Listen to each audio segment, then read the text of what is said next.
How you doing, everyone? Hello, Premiers. Good to see you. Afternoon. Great to see you. Good to see you. So do you want to say anything off the top before we start firing questions?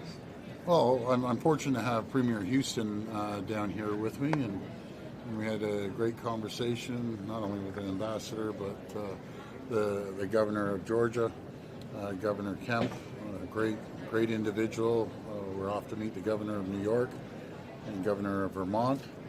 I think a couple others off the top of my head, but we're just getting the message out that it's stronger together, build the AMCAN fortress, work together, and that's the message. Again, I've said this every single time I'm down here. I've yet to hear a governor, senator, congressman saying, "Yeah, let's go attack economically Canada." We just aren't hearing that. Is there some division amongst the governors in terms of how some do support Trump's decision to perhaps push manufacturing back to the U.S.? I haven't met them. I can't say anyone's against. Republicans are Republicans and Democrats are Democrats, but they understand it.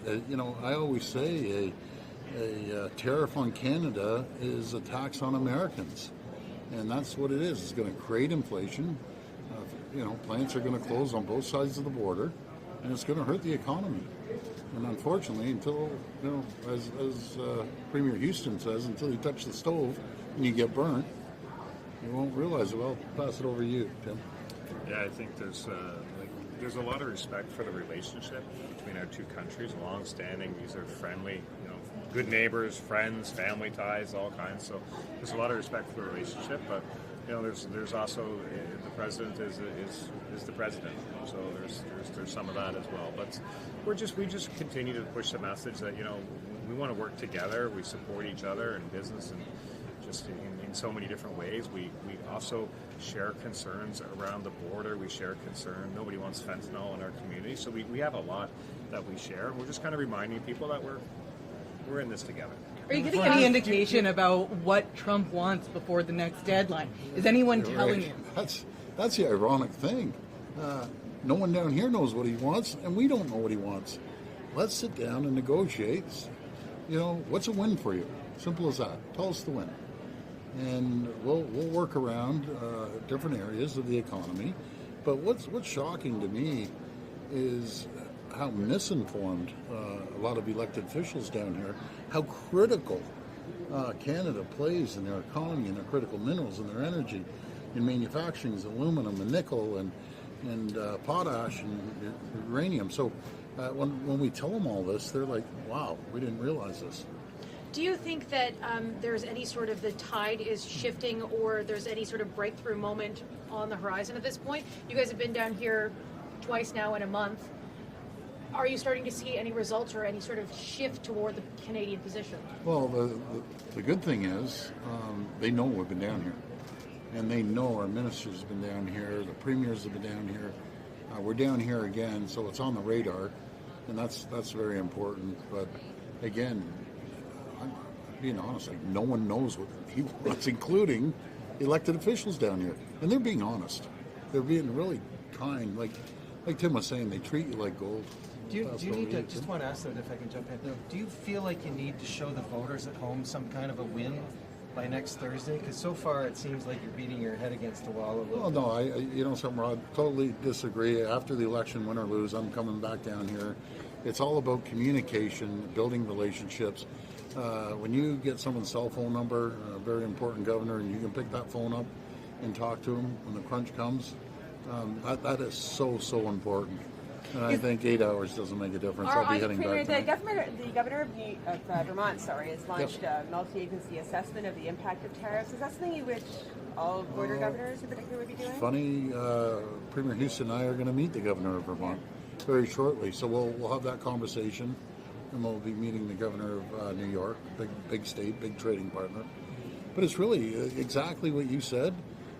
Nothing's better than looking at someone eye to eye. Speaking to them, speaking to their team, getting their opinion. And it's so diverse down here.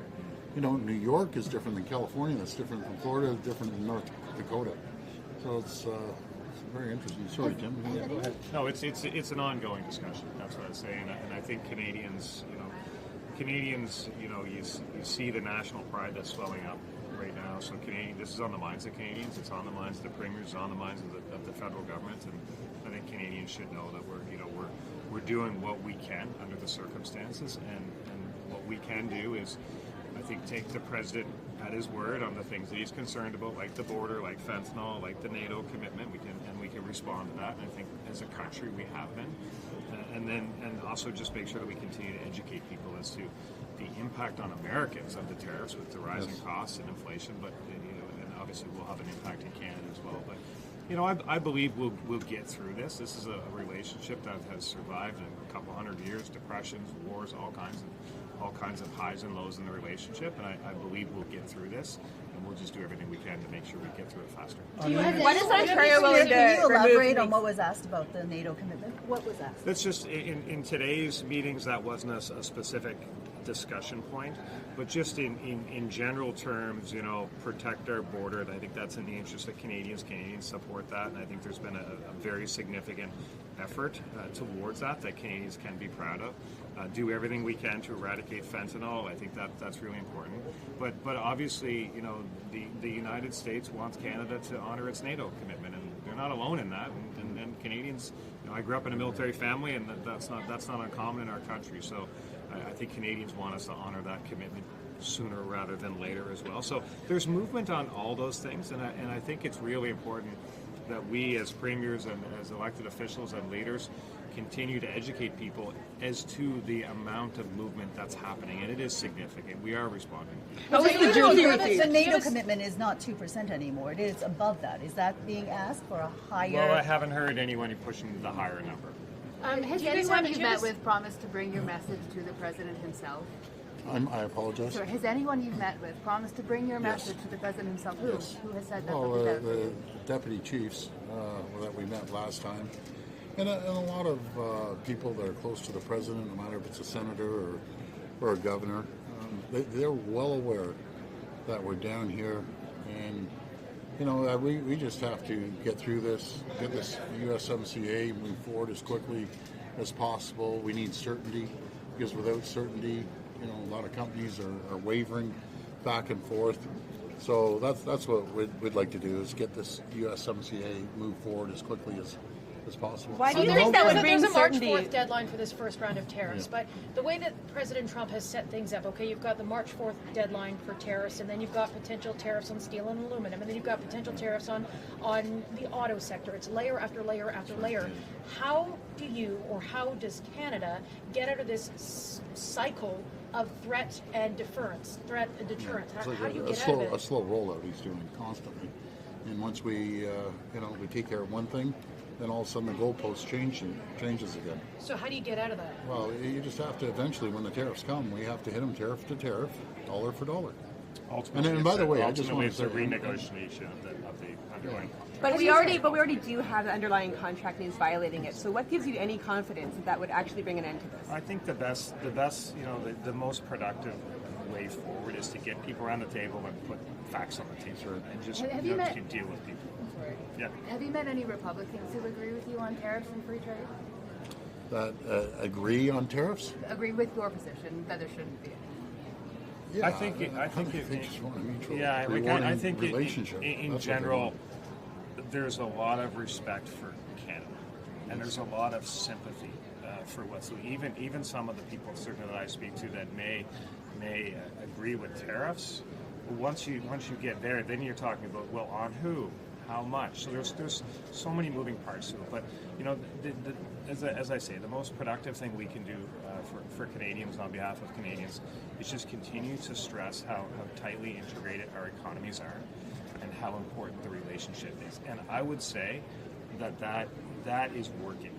There's a lot of people that are having their eyes opened as to how critical these relationships are. On interprovincial trade, is it enough for Ottawa to remove the restrictions in the Canada Free Trade Agreement? Some exemptions that you're talking Yeah. about. I think they went through half of them already, if I'm not Is that mistaken. good enough, but or do you need to do your own legislation? no, do you well, think? we're gonna review it. We have to do work. I think all the provinces, and we made a great agreement yesterday, and we voiced that to the rest of the premiers. It's just the right thing to do, and I think you're going to see everyone follow suit. Because if you can make up a difference of over $200 billion, that's well worth What's it. on You both think that this is sort of a hot stove situation, that President Trump has to touch the burner and feel the effects of something. What do you say to Canadians that are, even if Donald Trump goes and touches the burner and it hurts the United States, obviously it's going to hurt Canada more. That's right. What do you say to Canadians in this moment? We'll do what we can. That's why we're focused on interprovincial trade. That's why we're continuing to look for new markets, for our products in Nova Scotia. There'll be a lot of seafood and forestry and ag as well. Look for new markets, but we'll do what we can to support and make sure there's markets for our products, and we'll work through the rest. Do you have Premier confidence Ford. you're going to be able to have a fact-based conversation with the president when it comes to this at the end of the day? I hope so. We're very, very hopeful. As you know, the president is a tough person to nail down, to say the least, on the policies, and not just mentioning a meeting, but I know all the premiers feel this way, and I know Premier Houston feels this way, that we'll diversify our trade, we'll build our economy, we'll make sure we build our economy within Canada as well, but we're going to do everything we can to protect people's jobs, people's businesses, communities, families. We'll do whatever it takes, and I think we've shown that in the pandemic when Premier Houston, myself, and the other premiers, and the Prime Minister, you stand up and take care of the people first, and that's what we're What going can to you be do doing. for Stellantis workers? What can you do for One Stellantis more workers in question. Brampton? Have you talked to the company? I've talked to the head of the union over there. I'm going to be talking to the head of the company as well. So we need certainty. So that's what we're looking at. But let's talk hockey. I think that was a bragging boost. rights from hockey yesterday. No, but actually, a few people mentioned it down here. But didn't it pick up the whole spirit of Canada? And I guess that's what I told a few of the elected officials here. Maybe 4 or 5 million people watched it down here. Every single household in Canada was just glued to the screen cheering Team Canada on. It was just unbelievable. Premier, Those Nova Scotians played pretty good too, didn't Yeah, they? did they ever? Yeah. You wore the Team Canada jersey to the Trump speech last night. Yeah, to the- Well, that Did was you awesome, count the yeah. number of 51st joke states you got, or state jokes? No, you you know got? what? I got a lot more fist pumps, and good luck tonight. And I think the camaraderie between people face to face is still very high, despite the tensions on the tariffs and stuff. So we continue to work through that. I agree. Americans love Canadians, and Canadians love Americans. It's not the Americans. It's not even the elected official. It's one person. All right, Thank you so guys. much, everyone. Very much. Thanks so much. Any Thank thoughts you. on the